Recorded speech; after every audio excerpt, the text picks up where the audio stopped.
VC가 뭐 하는 곳인지도 잘 몰랐고, 하물며 심사역이라는 직업이 있는지도 사실 모르는 상태에서 첫 카카오 벤처스 면접을 봤었어요. 아, 심사역은 주식 잘 하나요?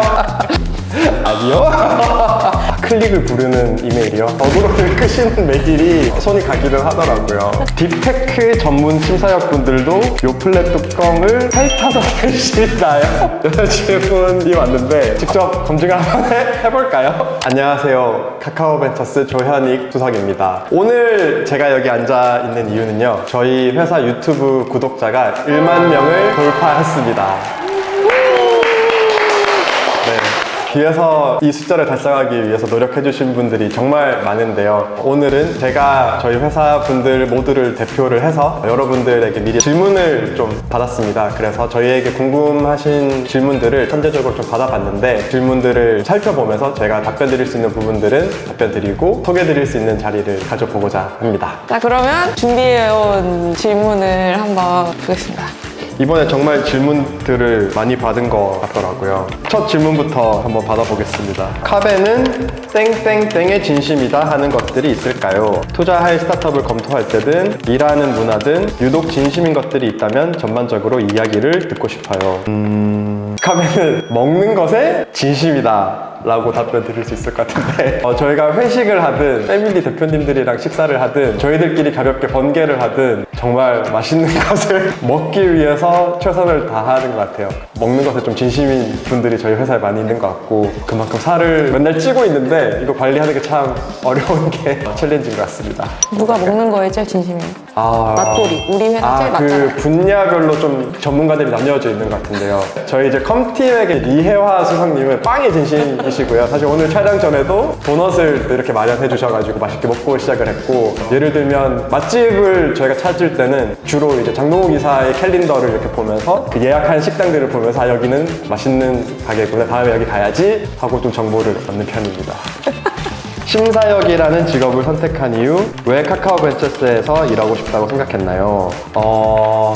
저 같은 경우에는 이제 대학교를 졸업하고 인턴을 좀 이렇게 하면서 다니다가 우연찮게 카카오 벤처스라는 회사를 처음으로 알게 됐는데, 사실 그때까지만 해도 VC가 있는지도 잘 몰랐고, VC가 뭐 하는 곳인지도 잘 몰랐고, 뭐 하물며 심사역이라는 직업이 있는지도 사실 모르는 상태에서 첫 카카오 벤처스 면접을 봤었어요. 근데 어떤 얼떨결에 그 심사역으로서 일을 하게 됐었는데, 심사역이라는 직업이라는 것 자체가 매력이 들어서 직업을 선택했다기보다는 저는 개인적으로는 카카오 벤처스라는 회사, 그리고 여기 계시는 저희 동료분들 때문에 카카오 벤처스를 선택했다라고 답변 드리는 게 좀 더 맞지 않나 라는 생각이 들고, 제가 그때 당시에 직업을 정하면서 생각했던 것들은 내가 진심을 담아서 일을 했을 때 그걸 인정받고 함께 할 수 있는 분들이 있나 라는 것과, 내가 여기서 배우고 성장하고 즐겁게 일할 수 있는 분들이 있나가 제일 컸던 것 같은데, 그런 부분에서 가장 좀 부합하는 그 훌륭한 분들이 계신 회사라서 카카오 벤처스를 선택했던 것 같습니다. 감동이야. 감동이야. 수많은 콜드 메일 중에 선택받는 메일의 특징과 가장 중요하게 보는 항목이 무엇인지 궁금합니다.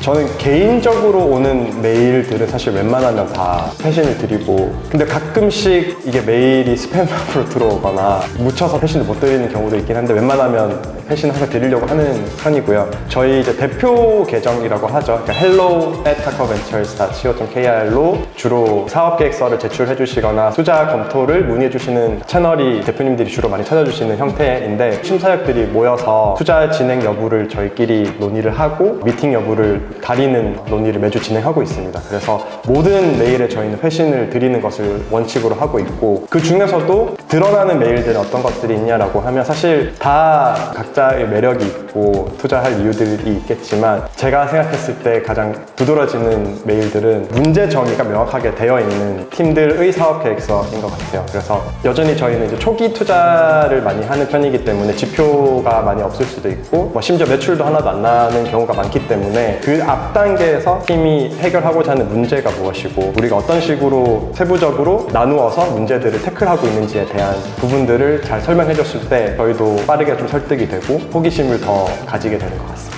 그럼 혹시 네. 클릭을 부르는 이메일 제목 이런 건 없어요? 클릭을 부르는 이메일이요? 근데 아무래도 클릭 자체는 어그로를 끄시는 메일이 손이 가기는 하더라고요. 긴급 뭐 이런 거 붙이는 분들도 가끔 계시고 꼭 봐주십시오 뭐 이런 식으로 하시는 분들도 있는데 근데 기본적으로 모든 메일을 저희도 다 열어보기는 하기 때문에 굳이 그렇게 하실 필요는 없을 것 같습니다. 다음 질문 또 가보겠습니다. 심사역은 주식 잘 하나요? 아니요? 네, 되게 마음 아픈 질문이네요. 주식 창 네. 공개할 생각 없어요? 네, 없습니다. 너무 비수를 꽂는 질문을 받아가지고 참 잘 할 수 있으면 좋을 텐데 못합니다. 뭐가시죠? 카카오벤처스는 투자한 팀이 실패했을 때 어떤 감정을 느끼시나요? 혹은 어떤 배움을 얻으시나요? 솔직한 마음을 알고 싶어요.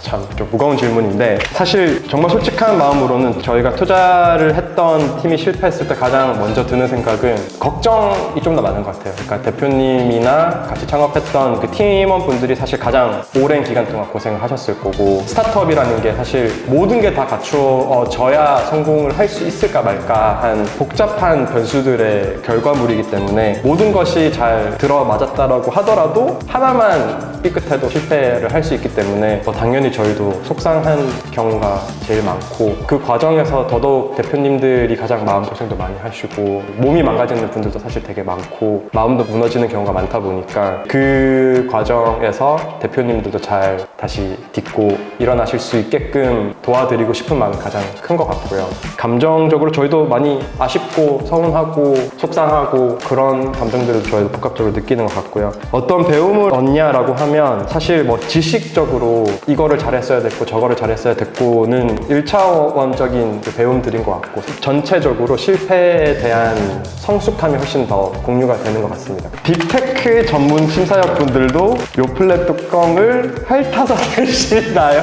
이런 질문이 왔는데 한번 요거는 직접 검증을 한번 해볼까요? 네, 휴대폰 가져와서 물어보겠습니다. 네, 제로.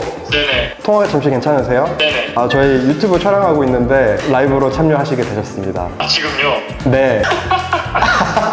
저희 구독자분들 중에 제로한테 궁금한 게 있다고 질문 주신 분이 계셔가지고요.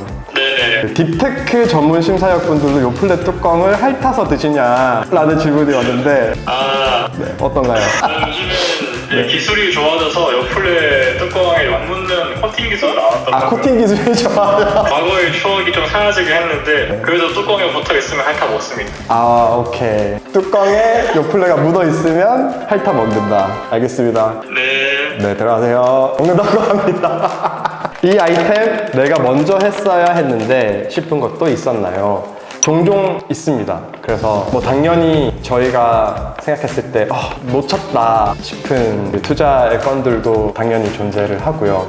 개인적으로는 놓쳤다라고 생각했는데 또 수년이 지나고 나서 그 회사가 되게 빠르게 또 정리가 된 경우도 있기는 해서 이게 항상 배움의 늪은 끝이 없구나라는 것을 배우는 것 같습니다.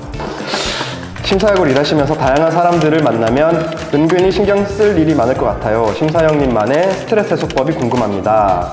요거는 사실 저희 회사 분들마다 다 성격이 다 다르고 취향도 다르고 또 여유 시간을 보내는 방법도 다 달라서 되게 다를 것 같아요. 되게 발산적인 저희 이제 팀원분들은 또 주말에 되게 활발하게 활동을 하시는 분들도 계신 걸로 알고 있고 저 같은 경우에는 내향적인 성격을 가지고 있어서 주말에는 거의 항상 집에서 보내고 아니면 와이프랑 둘이서 데이트를 하면서 시간을 보내는 경우가 가장 많고 평일에 주로 좀 사람들을 주로 많이 만나고 발산을 하다 보니 좀 밸런스를 맞추려고 시간을 보수적으로 가져가려고 하는 것 같아요. 카벤에 링고스타란 말이 있던데. 요즘 제가 새로운 취미를 좀 가져보고 싶어서 드럼을 다시 좀 배우기 시작을 해가지고 요즘은 또 드럼에 이제 저희 아닙니다. 지금 왜요? 드럼을 치면서 스트레스를 풀기도 하고 있습니다. 네. 이번 기회에 유튜브 드럼 채널 홍보 좀 해주세요. 구독자 지금 여섯 분, 저희 가족 6분 구독해주고 계셔가지고요. 구독. 카카오벤처스 구독은 꼭 해주십시오. 조금 덥네요. 네, 다음 질문 가보겠습니다. 카카오 심사역들이 데이터 드리븐 AI보다 투자를 더 잘할 거라고 믿으시나요? 그렇다면 왜 그렇게 생각하시나요? 되게 큰 화두인 심사역인 것 같고요. 저희도 요즘 들어서 되게 고민이 많은 것 같고, 정말 솔직한 심정으로는 AI가 저희보다 훨씬 더 많은 정보를 처리하고 좋은 판단을 내릴 수 있는 힘을 가지고 있어서 사실 위협도 많이 느끼는 것 같고, 업에 대한 정의도 새롭게 좀 내려보려고 하는 시기인 것 같아요. 매일 이루어지는 업무상에서 사실 AI 없이는 이제 업무를 하는 게 약간 상상이 안 될 정도로 많이 의존도 하고 도움을 많이 받고 있는 상황인 것 같은데, 일정 부분에 있어서는 AI가 심사역들보다 훨씬 더 좋은 판단을 할 수 있고 이미 할 수 있고 앞으로도 더 잘할 수 있을 거라고 드는 부분도 분명히 있는데요. 결국에는 투자라는 의사결정을 내리는 데까지는 사실 양적인 정보라든지 데이터만으로는 설명할 수 없는 문제에 대한 공감, 내가 어떻게 보면 비이성적인 수준으로만큼 문제에 꽂혀서 내 주변 사람들을 설득시키려고 하는 어떤 의지, 이런 것들이 사실 심사역들이 가지고 있는 고유의 특성인 것 같거든요. 근데 그런 부분은 사실 AI가 대체하기 좀 어렵지 않을까라는 생각이 들고, 데이터로만 무언가를 판단을 하려고 하면 사실 스타트업 투자는 아무데도 할 수 있는 곳이 없어요. 왜냐하면 기본적으로 실패할 확률이 훨씬 높고 안 될 이유가 될 이유보다 훨씬 많은 게 스타트업 투자이기 때문에 데이터를 가지고 판단을 하려고 하면 확률이 낮게 나올 수밖에 없으니까 그냥 아무 의사결정도 내리지 못하는 AI 심사역이 나올 확률이 되게 높다고 생각이 들고, 저희가 할 수 있는 거는 데이터로는 설명할 수 있는 부분은 AI가 의존을 하되 그것을 더 긍정적인 상상력으로 해석을 하고 발산시키고 또 좋은 의사결정 내리게끔 주변을 설득하고 하는 활동들이 결국 저희가 더 집중하고 잘 해야 되는 부분이지 않을까 생각합니다. 다음 질문 가보겠습니다. VC에서 일하면서 가장 기억에 남는 에피소드나 재밌는 썰 같은 게 궁금해요. 가장 기억에 남는 에피소드는 사실 외부에서 VC를 좀 생각했을 때 주로 저희가 갑인 포지션이라고 생각을 하시는 경우가 많아요. 왜냐하면 투자를 하는 입장이기 때문에. 근데 현실에서는 어떻냐라고 하면 사실은 저희가 창업자분들을 따라다니면서 제발 저희 투자를 받아주시면 좋겠다라고 오히려 좀 창업자분들 따라다니는 업에 좀 더 가깝습니다. 대표적인 기억에 남는 사례 중에 하나는 저희가 2021년에 고위장래연구소 회사에 투자를 할 수 있게 되었었는데, 당시에 정말 좀 팀을 만나는 과정도 좀 인상 깊었던 게, 제가 그 직전에 사실 저희 할아버지가 돌아가시게 되셨고 직접 상주로서 장례 경험을 치르면서 여러 가지 느꼈던 불편함이라든지 문제들로 보이는 것들이 몇 가지가 있었는데, 이런 것들은 좀 해결을 하려고 하는 팀이 없을까라고 찾아보던 찰나에 마침 이제 고위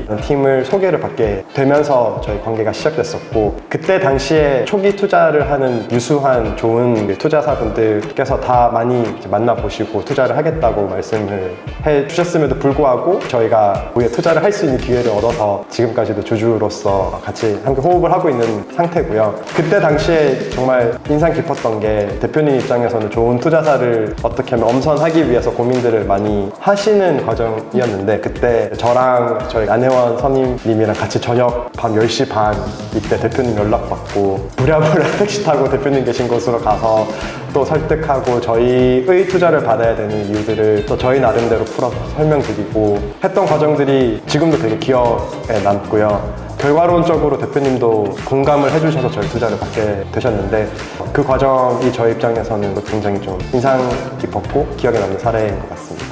치열한 경쟁을 뚫고 고위 대표님을 모셨는데 그때 설득할 때 필살기 있었어요? 필살기요? 사실 그때 당시에 저희가 제안을 드렸던 조건이 더 안 좋은 조건이었습니다. 그래서 그럼에도 불구하고 대표님이 저희의 투자를 받아주셨다라고 생각이 드는 구간은, 사실 돈도 물론 중요하지만 그 과정에서 저나 저희 안혜원 선임님이 같이 보여줬던 대표님에 대한 진정성, 업에 대한 진정성을 많이 보여드리려고 저희도 노력을 했던 것 같고요. 어떻게 보면 이것도 사람이 하는 일이기 때문에 대표님에게 저희가 좀 신뢰를 드릴 수 있는 모습을 보여드리려고 말이나 행동들에 대해서 좀 책임을 지는 모습들을 많이 가져가려고 했던 것 같습니다. 심사역으로서 일하면서 가장 보람 있을 때와 가장 때려치고 싶을 때가 있다면 언제인가요?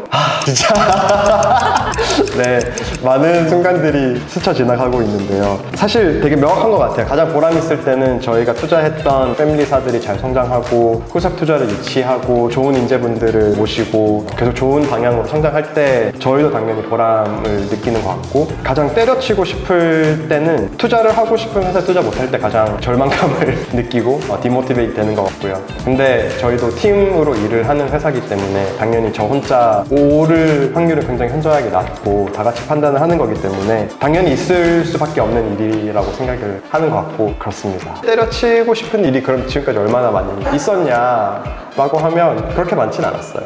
당연히 저희도 서로가 합의할 수 있는 단계까지 오기 위해서 충분한 논의와 설득을 거치기 때문에 없진 않았지만 많진 않았다. 몇 년 있었죠? 제가 이제 7년 되는 것 같아요. 1년 동안 많진 않았어요. 되게 좋은 질문이네요. AI 광풍 시대에 카카오벤처스가 가장 꽂혀있는 투자 분야는 어디인가요?